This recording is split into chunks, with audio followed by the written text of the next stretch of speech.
अस्सलाम वालेकुम रहमतुल्लाहि व बरकातुहू। तो डियर स्टूडेंट्स, आज का हमारा अगला टॉपिक जो है वो नरेशन में डायरेक्ट इनडायरेक्ट के अंदर ऑप्टेटिव सेंटेंस का है और ये हमारा आखिरी लेक्चर है।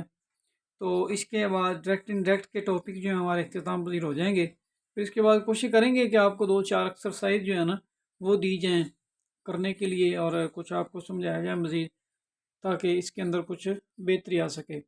और अगर ये लेक्चर आप इंशाल्लाह अटेंड करेंगे ना तो ज़रूर फ़ायदा होगा। तो आइए हम आज इस लेक्चर का आगाज़ करते हैं। ऑप्टेटिव सेंटेंस, सबसे पहली बात तो यह है कि ऑप्टेटिव सेंटेंस होता क्या है। ऐसे फ़िक्रात जिनमें कोई दुआ या बद्दुआ दी गई हो या किसी ख्वाहिश और हसरत का इज़हार किया गया हो, इन्हें ऑप्टेटिव सेंटेंस कहा जाता है। ऐसे फ़िक्रात जिनमें कोई दुआ या बद्दुआ दी गई हो या किसी ख्वाहिश और हसरत का इज़हार किया गया हो, इन्हें ऑप्टेटिव सेंटेंस कहते हैं।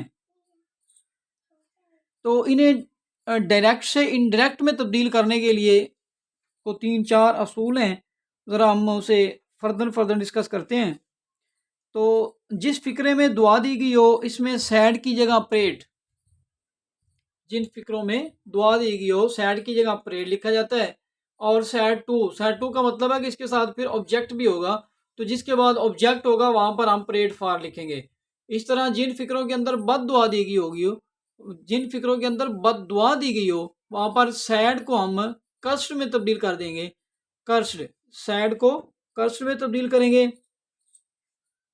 और इसी तरह फिक्रे के दोनों हिस्सों को मिलाने के लिए दैट को में ख़त्म करके दैट लिखा जाता है और मे को माइट में तब्दील कर दिया जाता है और इसको फाइल के बाद लिखा जाता है। मे को माइट में तब्दील कर दिया जाता है और इसको फाइल के बाद लिखा जाता है। तो वर्ब की फॉर्म तब्दील नहीं की जाती। 5वां असूल आपका कि वर्ब की फॉर्म तब्दील नहीं की जाती। तो अलबत्ता बाकी जो आपकी तब्दीलियाँ हैं वो प्रोनाउन की और टेंसेस की, वो उन्हीं असूलों के मुताबिक होंगी जो ऑलरेडी हम डिस्कस कर चुके हैं। तो आखिर में जो साइन ऑफ एक्सक्लेमेशन है उसे हम ख़त्म करके फुल स्टॉप में बदल देंगे।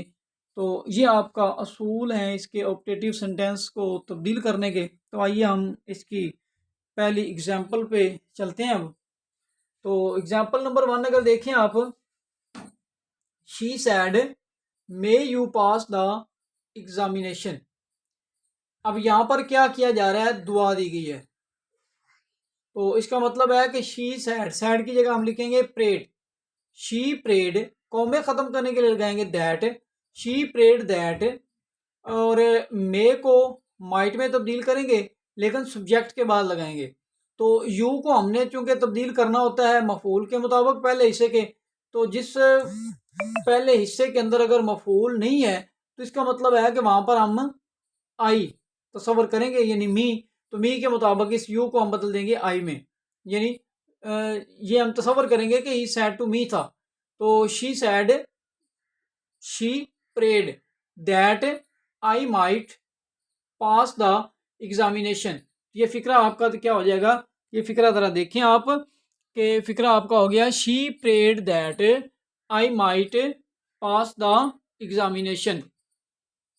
ये आपकी पहली एग्जांपल थी। तो सैड को हमने किस में बदल दिया, प्रेड में, क्योंकि यहाँ पर आपको दुआ दी गई थी और कॉमे ख़त्म करने के लिए दैट लगाया है और इस यू को हमने आई में चेंज कर दिया और इसी तरह मे को माइट में बदल दिया।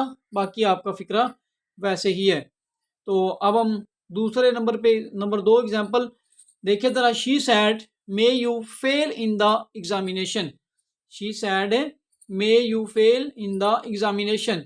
अब यहाँ पर क्या किया गया है, यहाँ पर दुआ नहीं बल्कि यहाँ पर बद दुआ दी गई है। तो इसका मतलब है अब हम सैड को किस में बदल देंगे, कर्स्ड में, CRUSED।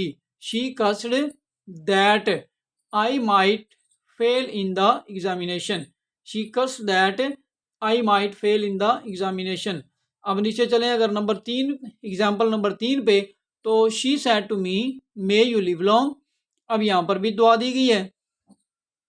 तो यहाँ पर लेकिन एक चीज़ और यहाँ देखें तो यहाँ पर ऑब्जेक्ट भी है, शी सैड टू मी।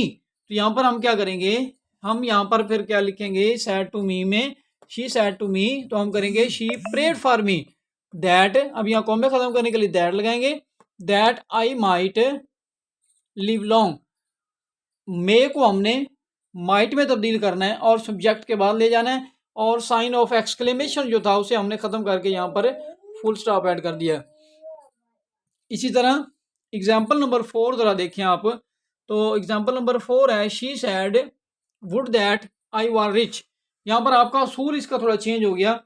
यहाँ पर आपको थोड़ा पहले तफसील से बताता चलूँ कि जिन फिक्रों में किसी ख्वाहिश या हसरत का इज़हार किया गया हो ऑप्टेटिव सेंटेंस के अंदर, इनमें सैड या सैड टू की बजाय हम क्या करेंगे, विश्र लिखेंगे। सैड या सैड टू की बजाय विश्र लिखेंगे और दूसरे हिस्से में से वुड दैट जो है उसे हम हज़फ कर देंगे, ख़त्म कर देंगे। तो यहाँ पर अगर आप देखें she said would that I were rich, तो इस वुड दैट को हमने, ये वुड दैट हमें बता रहा है यहाँ, मतलब would that I were rich, काश के मैं अमीर होता। तो यहाँ पर ये हसरत का इज़हार किया जा रहा है, तो वुड दैट जो है हसरत के लिए यहाँ पर इस्तेमाल हुआ है। तो आपको बताया कि जिन फिक्रों में हसरत का इज़हार किया गया हो या किसी ख्वाहिश का जरिए, उसकी ख्वाहिश है ना, तो ख्वाहिश या हसरत का इज़हार होगा, वहाँ पर हमने सैड या सैड टू की बजाय विश्ड का लफ्ज़ इस्तेमाल करना है, WISHED, और अगले दूसरे हिस्से के अंदर से हमने वुड दैट को हज़फ कर देना है, ख़त्म कर देना है। और बाकी फिर देखें ज़रा बाकी तब्दीलियाँ उन्हीं असूलों के मुताबिक। She said would that I were rich, तो she wished that, wished said को विश्ड में तब्दील कर दिया, कौमे ख़त्म करने के लिए दैट लगाया है। और आगे शी, इस आई को हमने पहले के सब्जेक्ट के मुताबिक बदला तो शी में चेंज हो गया, और वर को हमने तब्दील कर देना है हैड बीन में, शी हैड बीन रिच, और फॉर्म आपकी तब्दील नहीं होगी। ये आपको पहले भी असूल बताया था, यहाँ पर पहले ही वाद या वार इस्तेमाल किया गया हो तो वहाँ पर हमने हैड बीन यूज़ करना है। तो यहाँ पर भी वही असूल हमने अप्लाई किया है। इसकी एक और एग्जांपल देखें, she said to me would that I had been a king. तो यहाँ पर भी वही चीज़ है, यहाँ पर भी ख्वाहिश या हजरत का इज़हार किया जा रहा है। तो शी सैड टू मी को हम किस में बदल देंगे, विश्ड में। She wished that he had been a king, she wished that she he wished that he had been a king, क्योंकि यहाँ पर ही लगाया तो हम ही से ही उसको आगे नेक्स्ट में भी ट्रांसलेट करेंगे। He wished that he had been a king. तो ये आप लोगों का आज का ऑप्टेटिव सेंटेंस का टॉपिक था।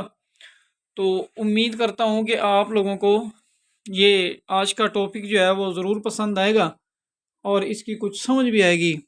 और अगर इसके अंदर को मसला हो, कुछ चीज़ समझ ना आई हो, कोई बात आप लोगों को ना समझ आ रही हो इसके अंदर बयान करने के बावजूद, तो ज़रूर नीचे स्क्रीन पे हमारा नंबर दिया हुआ है, उस नंबर पे हमसे रब्ता करें, व्हाट्सअप करें, कॉल करें, इंशाल्लाह ज़रूर आपकी रहनुमाई करेंगे।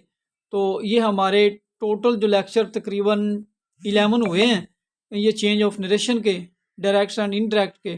तो अगर ये 11 लेक्चर आप लोग डेली 5-10 मिनट इन्हें देंगे एक वीडियो को देखने में, तो ज़रूर इंशाल्लाह आपके एग्ज़ाम से पहले पहले आप इसको कवर कर जाएंगे। और आपके जो नंबर हैं 5 नंबर, क्योंकि इम्तहानों के अंदर एक एक नंबर ज़रूरी होता है, तो इसलिए किसी भी चीज़ को मुश्किल समझकर उसे ये छोड़ ना दें कि चलो ये तो 5 नंबर है कोई बात नहीं। तो ऐसी बात नहीं है, क्योंकि हम पढ़ रहे हैं, हमारा तो फोकस अपने नंबरों के ऊपर है, तो एक एक नंबर ज़रूरी है। तो अगर आप थोड़ी मेहनत करेंगे, इन लेक्चर को ही जस्ट सुनेंगे और इसकी थोड़ी प्रैक्टिस करेंगे, तो ज़रूर उम्मीद करता हूँ कि आप लोग जो हैं वो इस काबिल हो जाएंगे कि ये 5 नंबर जो हैं वो आपके क्लियर हो पाएँ। तो अपनी दुआओं में याद रखिएगा, और अगर कोई प्रॉब्लम हो तो ज़रूर मुझसे शेयर कीजिएगा। इस चैनल को सब्सक्राइब करें, लाइक करें, दोस्तों के साथ शेयर करें, और साथ में आइकन बेल का बटन भी दबा दें, ताकि नेक्स्ट आने वाली जो ग्रामर के टॉपिक पे हमारी वीडियो वो आप तक पहुंचती रहे। अपनी दुआओं में याद रखिएगा। अल्लाह हाफिज़।